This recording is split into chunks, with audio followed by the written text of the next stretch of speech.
Hi folks, I'm Duncan Gill, child and adolescent psychiatrist. And I'm Victoria Lee, licensed clinical mental health counselor. And welcome to Is There a Med for That? The podcast about teen mental health, behavioral problems, and what to do about them. Victoria and I have been working together for years with kids. Sometimes we use therapy, sometimes medication.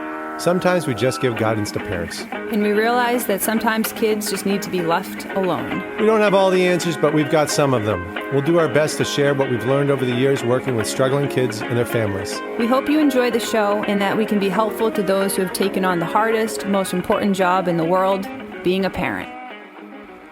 Hello, Duncan. Hello, Victoria. How's it going today? Outstanding. How about you? Pretty good. Happy to be here. I like our recording day. It's a fun day of the week for me. It's fun. It's sort of offers us some variety. Spice to life. Spice to life. Yeah. What are we going to talk about today? I was hoping you had something. You're right. I'm pretty unprepared today. We can work with that.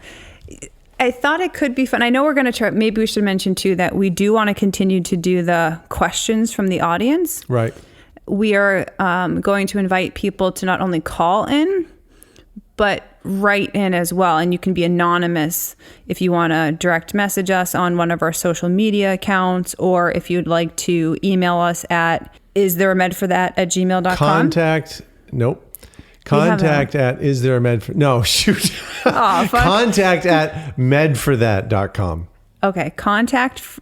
One more time. Contact at medforthat.com. Medforthat.com.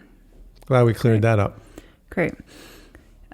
Because folks, I think, are feeling a little hesitant about calling and recording, like having people know maybe a stress in their life. Yeah. I think you and I are so used to this sort of talk that you know, we forget that maybe from the other end, it feels a little more sensitive and vulnerable to maybe call in and put a question out there, especially if it's directly about your kid or your situation. Or about your parent. We're also inviting kids to call in and complain about their parents a little bit. Great. And ask for like how to deal with, or what would you suggest for my mom or dad to work on if I'm having this frustration with them. That'll be great. Yeah. So please reach out because we'd like some more questions to work with, because I think that's a fun model. Yeah, we're also going to do some interviews. We've got OT interview and occupational therapist. I have an ear, nose, and throat surgeon. I thought it would be ENT. A lot of fun to interview. Great. We can figure out a way to turn that into psychiatry, I'm sure. Yeah, and get a couple of parents on who've practiced some of the principles that we talk about here in their own life as parents, and hear how it's been helpful or the real struggles behind parenting in their life. The struggle is real. So, yeah. All right, but today we were going to do a topic while we sadly wait for people to write in. We're going to talk about optimal deprivation and what does that mean in parenting? Why are we going to talk about it? Well, what does it mean initially? So we live in a time where the life strategy, you can call it a slow life strategy, meaning we've gotten to a point in evolution where currently you can have the choice to slow things down a little bit, because people tend to, with healthcare advances, different options in life, people are choosing to have kids a lot later, and they're also staying in school longer. So things versus like a fast life strategy tends to, you don't slow things down as much. You tend to have a bunch of kids at a younger age and kind of just plow through things because you don't have the luxury of going slower. This is the old days where things were hard, right? Yes. Life was shorter. Yep. You didn't have a whole lot of time for leisure. Exactly. Right? So now we have the luxury of spreading things out. Absolutely. Right? Yeah. So slow life strategy. And one thing I heard some great conversations this week about this topic and thought it'd be important for us to share with our audience and with each other. There's many benefits to slow life strategies, but there's also a lot of liabilities too. And so as a parent, I personally want to figure out what are the liabilities and how can I minimize them in my own life and my kids' life. And so one thing that when you have parents who are older, with more resources, Not having us. kids. You mean other people? What's that? You mean other people besides us? Being older. You mean older people, not us. Well, I was pretty old. Like, I shouldn't say pretty old, but I was older when I had kids. How old were you when you had kids? 33? Yeah, and I think in the larger spectrum of having kids, like I know like my mom and her generation, I think tended to have kids closer in the early to mid 20s. Right. But I think now it's very typical to not even find your mate until later and have kids later. And so how long has that been going on for? It's a good question. I think like Sort of our lifetime, certainly it's gotten later. yes. Like even this latest generation. Yes, absolutely. And so the kids who are affected by this are the ones, like the adolescents currently. Yep. And so he's pointing at some of our young staff, our podcast staff. Podcast staff. Yeah, our audio. Congratulations, and our guys! You social know our media. podcast staff just started. And so what it also leads to is parents tend to be more cautious. So they often protect their children from a lot of things. This one lady gave an example of her parents grew up on a farm, a dairy farm, where they had to milk cows, and there was a lot to attend to, and there was 8 kids. And so each kid is getting way less attention than nowadays when there's, only 1 or 2 kids in your average family. Kids end up raising their siblings and stuff, right? Absolutely, yeah. And you end up having more direct experience with the trial and error that we talk about that kids learn a lot from. Yep. And you end up becoming independent at a lot earlier age.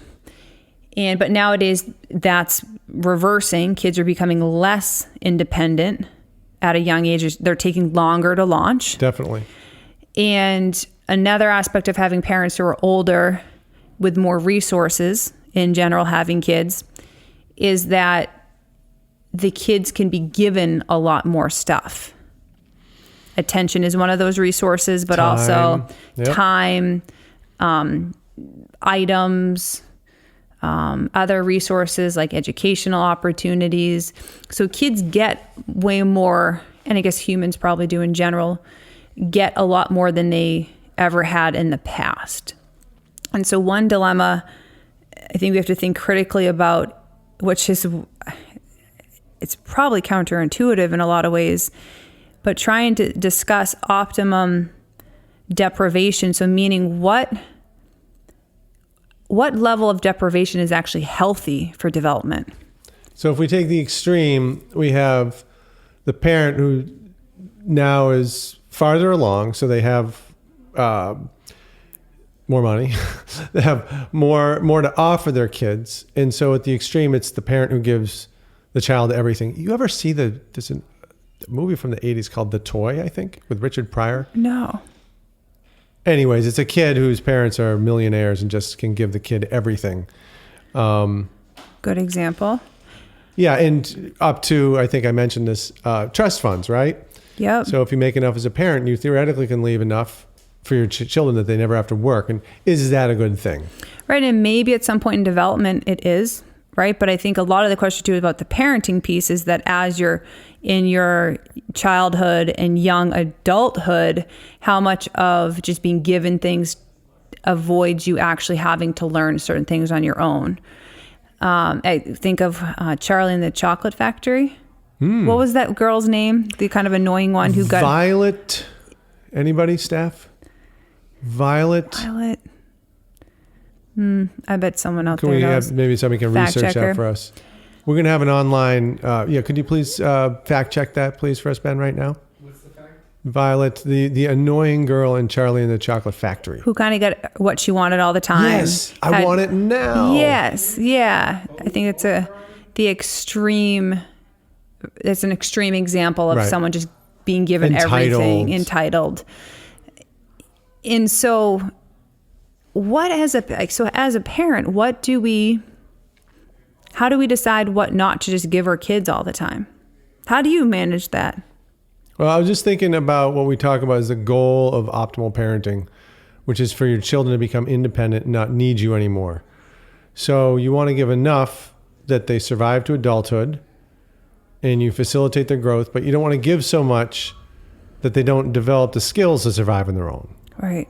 So it's a tough balance. And parents, different parents have different systems. And, some would say never get your child a car. They can buy it themselves or pay for their own gas or get a job and pay for whatever. And other parents would give allowances and say, we want our child to use the time differently.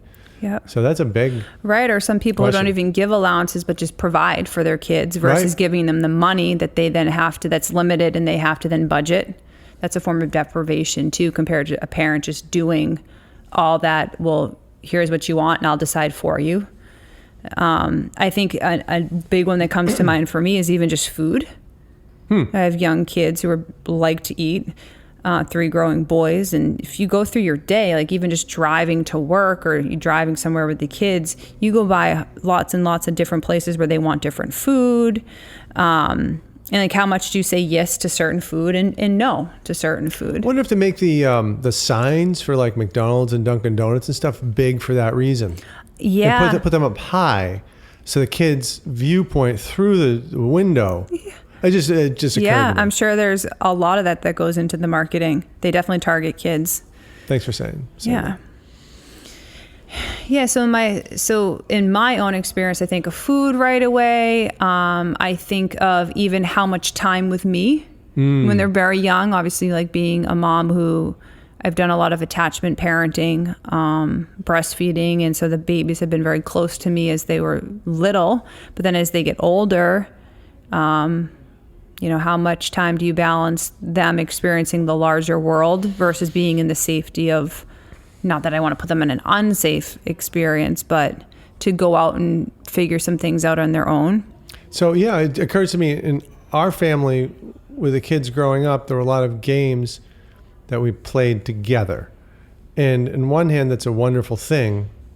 Certainly beats being on phones, next to each other the whole time. On the other, you want your children to become independent, not need you necessarily for entertainment.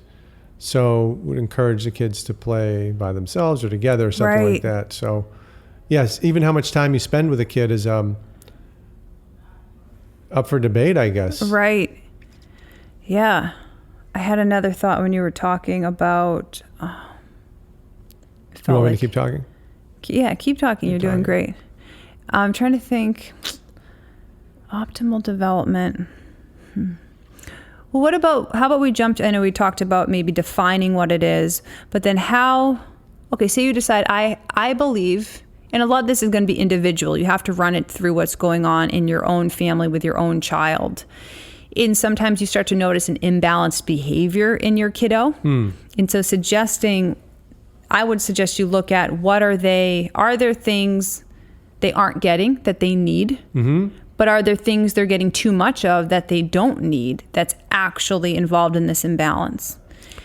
So I think what you're suggesting, this is very good, is that you can go along and just do your best, and you may find places where you'll have to deprive more or provide more just based on what you see from your kid. Is that right? Yeah, because I don't know any other way to really, I don't think you can come up with an equation or a prescription that's going to be for your vast majority of kids in this. I think it's really going to have to be on an individual basis. Every kid's different. Yeah. And so it's something that isn't something typically said by professionals or experts, but it's really what we do, right? You fake it along the way and then you adjust on the fly. Yeah. Yep. And I think that's really the optimal strategy. Yeah. It's how we as a species, I'm sure, evolved. Right? That's just adapting to life and responding to your environment and not getting so attached to an idea as a parent that you're not willing to update your files as new information comes along. Because what might be good for Charlie and my family might not be good for Benjamin. Certain amount of time together or time away. Each kid, I think, is going to be different. But you have to be willing to honestly look at it and I think we can project our own feelings onto things a lot. Which is very similar to being a therapist or a doctor and going in with a plan, which is dangerous. You want to go in with some kind of plan, but you have to have flexibility or abandon the plan if it's not working. Yeah, you can't be so attached to the plan versus the actual here and now reality. Yep. So let's pretend we have a kiddo who excessively, there's an imbalance you've noticed that, what is something like maybe television, too Right. much television. Something I bet a lot of kids, or do they even call it television anymore? I don't think so. What do people? What do we call it? Staff? Netflix? Netflix. They have too much Netflix. And on one hand, you don't, think about it from a group resources. Well, we already have the subscription, right? We pay X amount regardless of how much you consume. You already maybe did your chores or whatever is expected of the family. School grades are okay.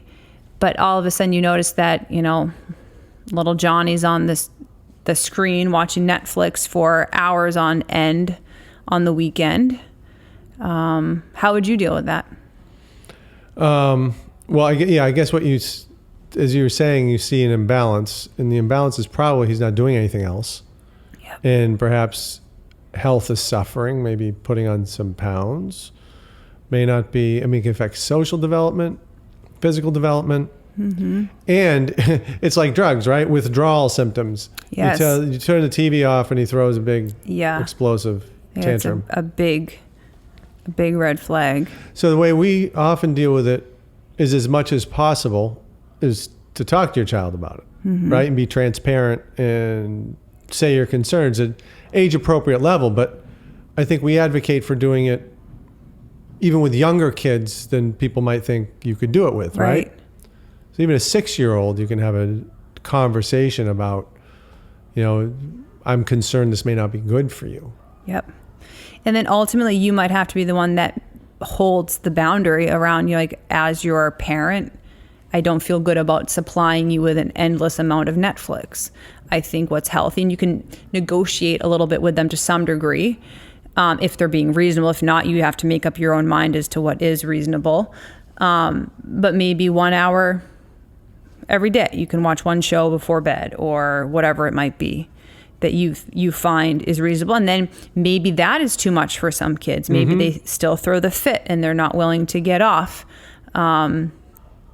Or maybe, they're just sitting around waiting all day to play it, or not play it, but watch it instead of engaging in other things. And so maybe that is too much for them. I think in our sort of the way we approach things, it's easy to get stuck in one or the other.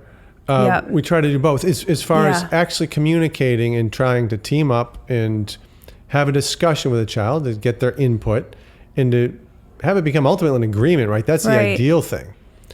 But then you move towards assuming a parental role increasingly, as that just doesn't seem to be working.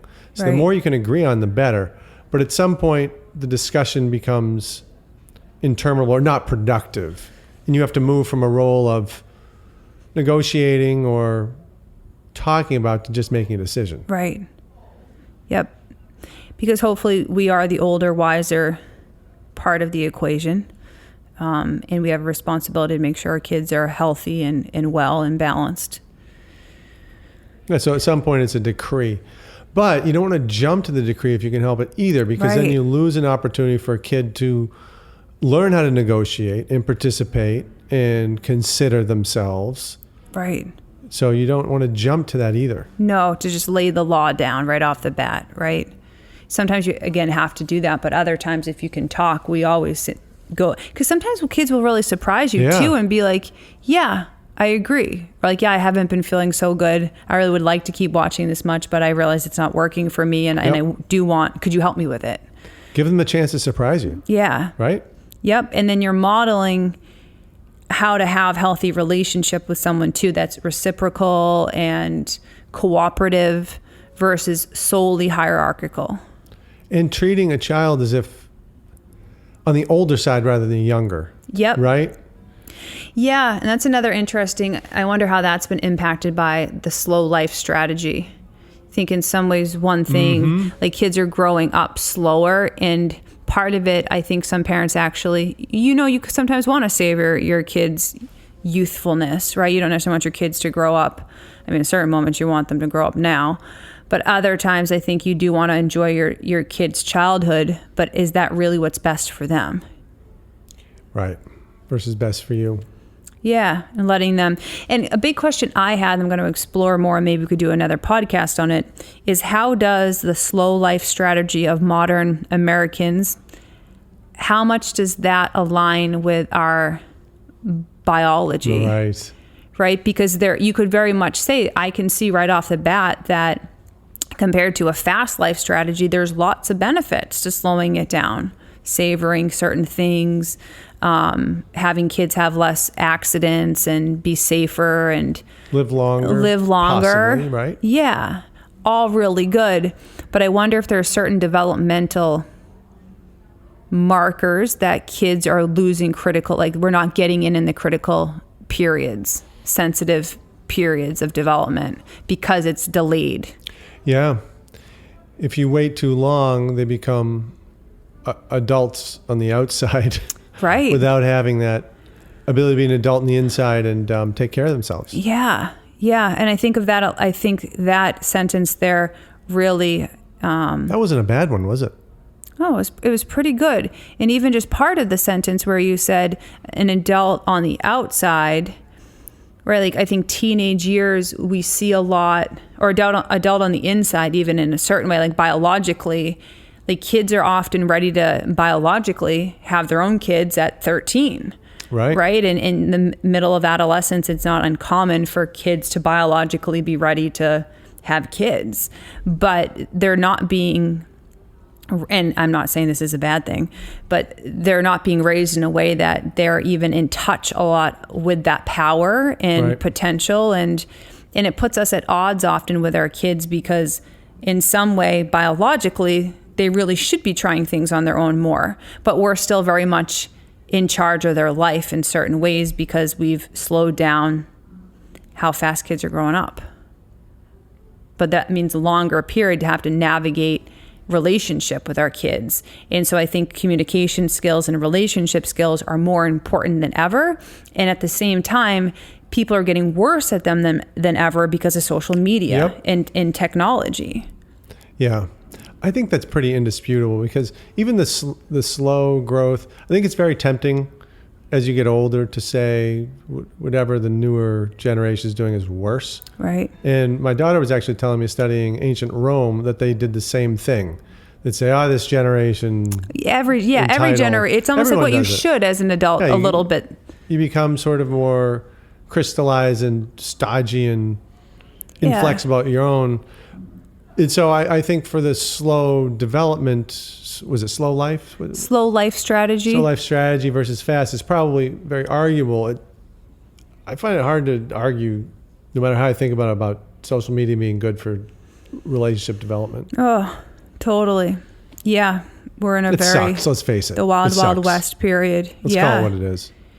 Yeah. Maybe we can do a podcast soon on that as well. Social and how to media help sucks. Talk to your kids about it. No, we're going to post this podcast on all the social media because it's good for this. It just sucks for everything else. Well, it's true because we do use it as a way to get the word out about us. But I think that if it's like, I think we also agree in our profession, it would be nice if we could be obsolete, that we weren't needed. Right.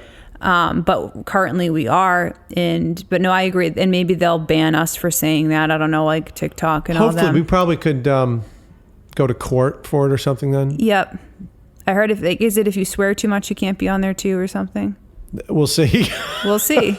I hope you can say suck.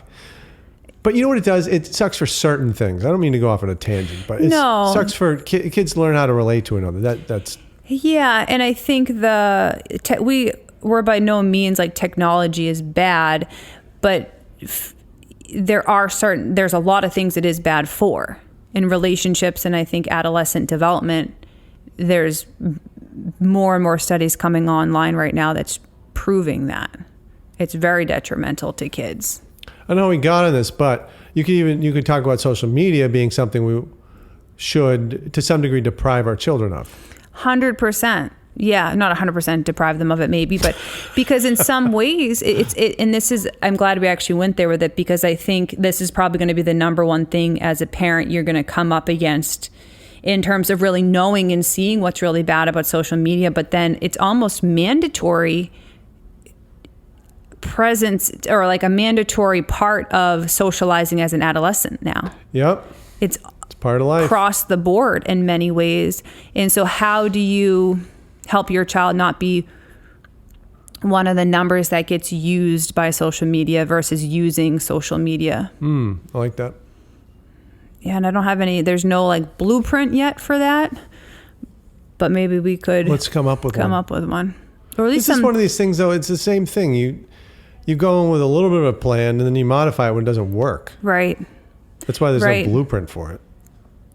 And even like turning the kid's phone off at a certain time, that could be construed as very controlling, but it's also a group resource. And how do you feel about having your kid have access to their phone all night long? Mm-hmm. Something you want. I even heard someone recently say, your smartphone, if you could even call it a phone, because it's really not a phone. Not a phone anymore. Yeah. Who calls each other anymore?